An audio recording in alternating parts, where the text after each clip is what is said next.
Bobby Allison's feud with Richard Petty was one of NASCAR's greatest rivalries, but duking it out on the racetrack wasn't enough. Allison came up with a diabolical prank that made Petty furious. Bobby Allison was a famous car racer from the early 60s through the late 80s, until a series of accidents brought a career wrought with controversy to an end. After his passing in November 2024, we figure it's a good time to take a retrospective look at the not-so-mundane life of this NASCAR legend. Bobby Allison was born Robert Arthur Allison on December 3, 1937 in Miami, Florida. Racing intrigued Allison from an early age, and he competed in his first race at age 17 in 1961, while in his last year of high school at Archbishop Curley Notre Dame High School in Miami. He had to get special permission from his parents to participate, which they thought was a one-time thing. They didn't know how wrong they were. It seems the need for speed was in Bobby Allison's blood, as his brother Donnie was also a racer. Despite this, they remained very close and raced alongside one another for many years. Allison even went so far as to defend Donnie during a controversial fight in the middle of his career. After finishing high school, Bobby Allison worked as a mechanic and engine tester at Mercury Outboard Motors. This is where he met one of his early racing influences, Carl Kiekhaefer, who owned the motor company. Neither knew how intensely this meeting would change Bobby's life. Bobby dedicated himself to working on engines and mechanics. He worked for the boat division of Mercury Outboard Motors for 10 months, but then he transferred to a different department, the racing division. This marked the beginning of his exciting life in racing. Carl, who owned race cars in addition to running his business, was Bobby's entry into racing. Bobby attended 19 races while working in the division for Carl. It all served to increase his interest in the sport. Carl's cars won every race. The siren's call to be behind the wheel was intense, and he couldn't do it while doing difficult work for Carl. Because of this, Bobby moved back to Miami after only 2 months. Bobby started racing again soon after moving home. His first time back on the track was in 1965, and he participated against his parents' wishes. They went so far as to say that he couldn't race while living under their roof. This drove Bobby to take drastic measures. To retaliate, he came up with a pseudonym, Bob Sunderman. This worked for a while, but then the Sunday paper reported on his first major success. To his misfortune, his father discovered the ruse. After discovering that he had been racing in secret and under a fake name, Bobby Allison's father had a change of heart. He said that if Bobby was going to race, he should do it with integrity under his own name. Luckily, Bobby would go on to be the pride of his family. Bobby was the ultimate fans driver, according to his family, stating he genuinely liked interacting with fans, signing autographs, and having actual conversations with them. But this good reputation would only extend to his fans. Fellow competitors saw a different version of Bobby altogether. A few years after he started racing officially, he met Judy, the person he wanted to spend the rest of his life with. They met when Judy's brother-in-law sold a race car and the buyer asked Bobby to test drive it. Little did they know, their futures would be inseparably tied to racing and each other. During the test drive, the car reportedly caught fire after hitting a wall. When Judy expressed concern for Bobby, their interest in each other began. At the local hangout after the incident, Bobby made sure to sit somewhere he and Judy could make eye contact over their meals. Unfortunately, their first date was a disaster. During their first date, Bobby bragged about former girlfriends and generally talked all about himself.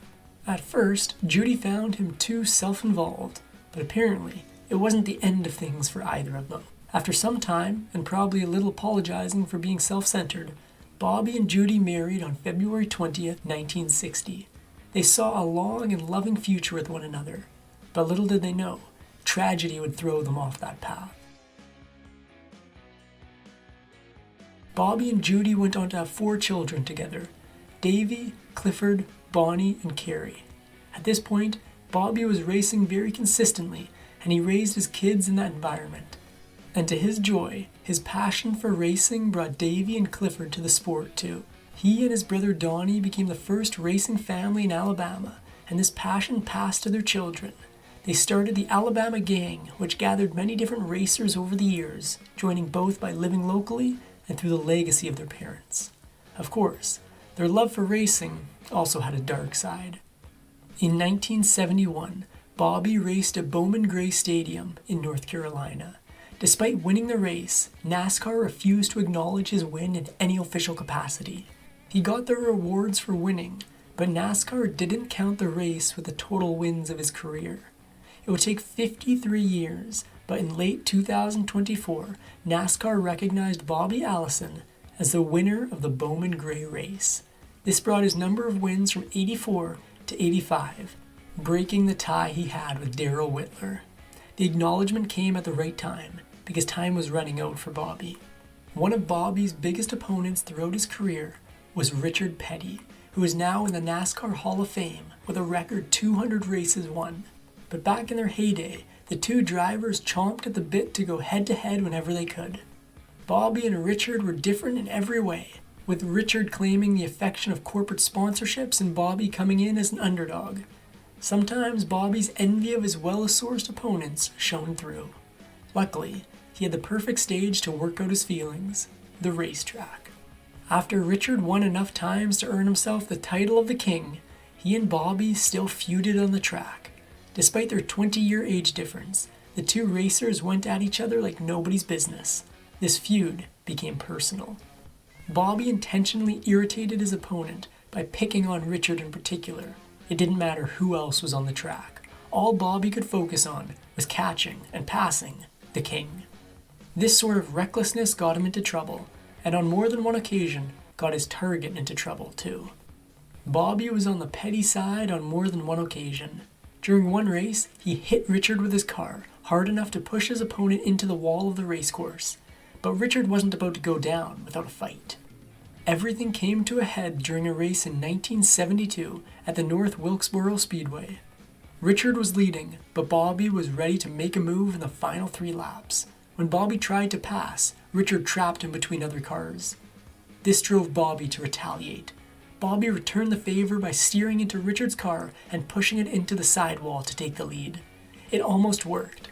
Richard resisted, but he couldn't take Bobby down, and Bobby forced Richard into the wall a second time. Even while Bobby escaped into the lead, Richard wasn't ready to lose. As Bobby turned the second corner and started down the back stretch of the track, someone snuck up behind him on the inside. It was none other than Richard Petty coming up to snake the win. This feud lasted for decades, and Bobby Allison reminisced about the few times he was able to beat Richard Petty. About one of their earliest races on a dirt track, Bobby said, "I won at Savannah one night, and the King, Richard Petty, was second to me, and I thought that was just really okay." Bobby further commented on his feud with the King, saying a poor dummy from Alabama was not allowed to compete with the multi-million-dollar factory-type operation of Petty Enterprises, and I did. Though he was critical of his opponent's funds, he was also envious of the resources. But then, things stopped going Bobby's way. In 1974, Bobby endured one of his first major injuries. He broke his back when he crashed during the Saturday race at Riverside during the IROC series. Despite the injury, he raced the following day in a back brace. Little did he know, this would foreshadow many tragic incidents to come. The 1979 Daytona 500 marked a historic day for NASCAR. Bobby and his brother Donnie got into a fight with Cale Yarborough. Cale and Donnie crashed while battling it out for first in the final lap, and Bobby stepped in to defend his brother. They never expected what happened next. Seemingly, Cale had spun out onto the field in the center of the track for an unknown reason. As he got back onto the track, he slammed into Donnie Allison's car, which crashed them both as the race ended. But the conflict didn't end there. With his brother out of the race, Bobby was reasonably concerned. He went to the crash site to offer Donnie a ride back to the garage. Then, Cale made a shocking accusation about Bobby's role in the accident that drew Bobby into the argument. Cale accused Bobby of making him crash, and Bobby retaliated with insults of his own. Then, a physical altercation broke out, with all 3 participants earning their bruises. NASCAR wasn't super popular at the time, so they didn't expect many to learn of the incident. But they were wrong. Audiences watched the fight on a live broadcast nationwide. It marked the long-lasting feud between the Allison brothers and Cale. Not only that, but their fight and feud increased ticket sales and helped viewership for later NASCAR races. But this wasn't the last time Bobby and Cale would encounter conflict on the track. Another racer that Bobby was combative with was Darrell Waltrip. On the track, they went at each other with surprising energy, but unlike many other feuds, they were able to restrict the animosity to the track. But that didn't mean the on-track altercations didn't make a huge dent. In fact, the feud against Darrell united Bobby and Cale. Darrell would ram their cars during races, even at the protest of his crew. He even made Cale spin out and lose during a race at Darlington. The feud with Darrell came from what seemed like nowhere. Bobby couldn't pinpoint when they might have become rivals, and even said the two had been friends early in Darrell's career. But something kept us from cooperating on any kind of an effort that would have been good for both of us. Bobby accused Darrell of getting away with murder and souping up his car in ways that went against Bobby's morals. He charged Darrell with using the wrong parts for his car in an effort to cheat his way into the winning position. But Darrell was quick to come back with his own accusations. Bobby and Darrell tied for 4th place in the number of races won, with 84 races each. But this rivalry only served to accentuate one of Bobby's most problematic traits, one that reared its head after every race he lost, and in many of the feud-filled moments during his career. Bobby and Davey Allison went head-to-head at several races, but the most memorable was at the 1988 Daytona 500 race. Father and son came around the second-to-last corner, chasing one another by mere inches. Just when Bobby thought he might lose the race to his beloved son, the tides changed. In the last turn, he was faster off the corner than Davey and flew down the straight to the checkered flag. In celebration of such a close race, Davey poured a sponsor's beer over his father's head. And that wasn't the only special part of this victory. Few racers have lived and raced long enough to earn this title. Bobby Allison was the oldest winner of the Daytona 500 ever, and he got to do it side by side with his son. But this heartfelt memory would be overshadowed by a tragedy mere months later. Bobby got into a terrible car accident in 1988. He broke his leg and ribs, and he got a severe concussion that left him with head trauma and large gaps in his memory. He was 50 at the time, and the accident contributed to ending his career as a driver. Initially, he was so angry the doctors were able to save him. He didn't like how confusing the world was, as he suffered through healing his head trauma. "I sat and cried like a 2-year-old, he said. Unfortunately, the agony didn't end there. Luckily, he was able to draw on his friendships to help get him through those trying times. Several of them were priests, as Bobby was a devout Catholic and was very dedicated to his faith. This helped him find gratitude for his situation, despite his physical and mental health. Bobby and his wife would watch tapes of his races in an effort to help him remember what he lost. In many cases, it helped him recall the memories he lost to his amnesia. But there were some memories that didn't return, no matter how many times he watched the tape. It took years of rehab to regain memories and his physical abilities. Eventually, Bobby was able to drive again in the early 90s. It was momentous, and he even tried to get back into racing. But unfortunately, this victory was short-lived as another calamity struck. Sorrow dampened the sense of victory Bobby felt at the end of his healing journey in 1992. A car crash took his son Clifford at the Michigan International Speedway while practicing. He was 27 at the time, and the injuries he sustained were too much to bear.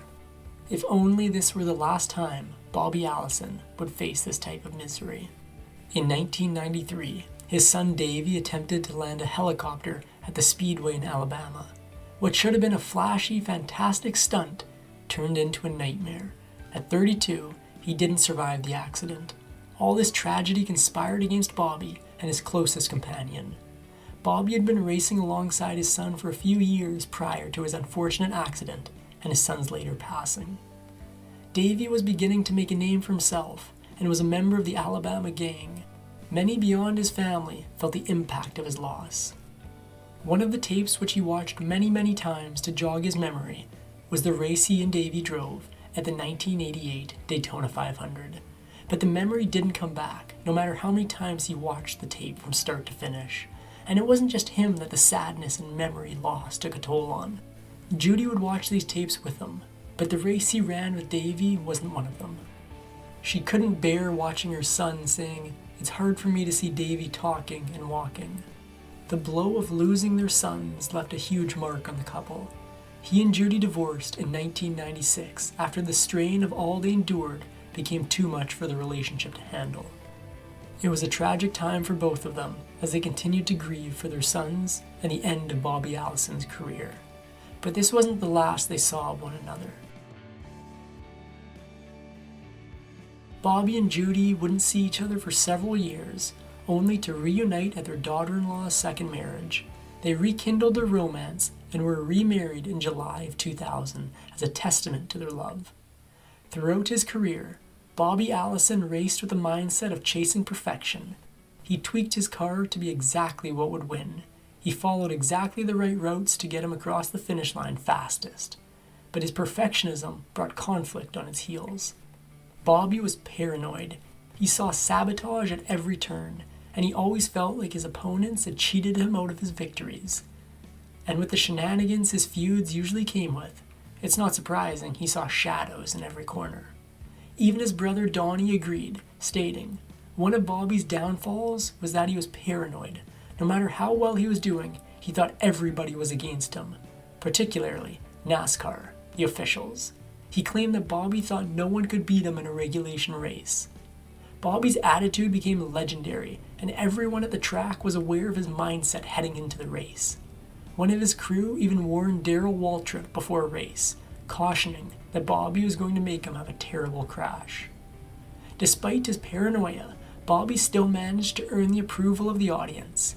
He was a well-loved racer and was always kind to his fans and those who came to watch the races. He always went the extra mile to engage with them and sign autographs for his admirers.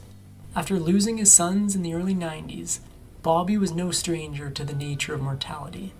Unfortunately, his mother passed away in 2008 at the age of 101 before she could witness his crowning achievement granted by NASCAR. Bobby was particularly fond of the time he spent racing with his son, Davey.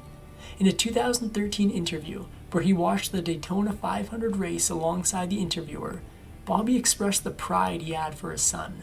The love he had for his family and for racing was palpable, even through a brain injury and so many losses. Only 7 years after losing his mother, Bobby lost his wife. Judy went in for a routine surgery, which should have left her better off, only for complications associated with the procedure to take her.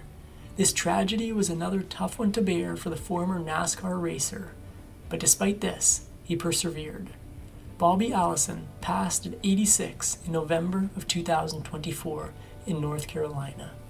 Even decades later, he struggled with his memory and felt a dissociation between who he was before the accident and who he became after.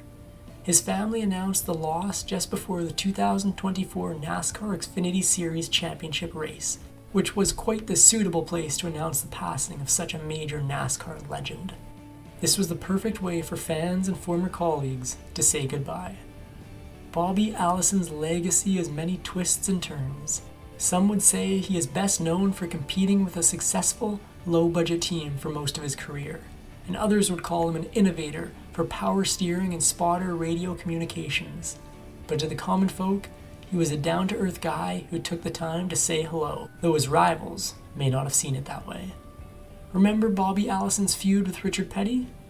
Battling it out on the racetrack didn't damper Bobby Allison's rage. No, he wasn't able to contain himself to the boundaries of the NASCAR tracks. He also pushed Petty's car off a trailer. Richard wasn't the only Petty brother Bobby made an enemy of. One night, after going at it on the track, Maurice Petty accosted Bobby in the garage. He appeared out of nowhere and nailed Bobby. His aunt was present at the scene, and she stood up to defend Bobby by using her purse against Petty's brother. Bobby's strong ties to his family came in handy, and their dedication and loyalty would last a lifetime. Bobby Allison's legacy was not only persevered in the NASCAR Hall of Fame in 2011, but is also carried on by those who had important personal connections to him. His love and memory are carried forward by his 2 daughters and his brother Donnie, who will always remember racing alongside this legend. If you enjoyed this Factinate video, give it a thumbs up and subscribe for more incredible stories. Want to say in who we cover next? Join our membership program through the link in the description for exclusive perks. Your support means everything to us. Thanks for watching, and we'll see you in the next one.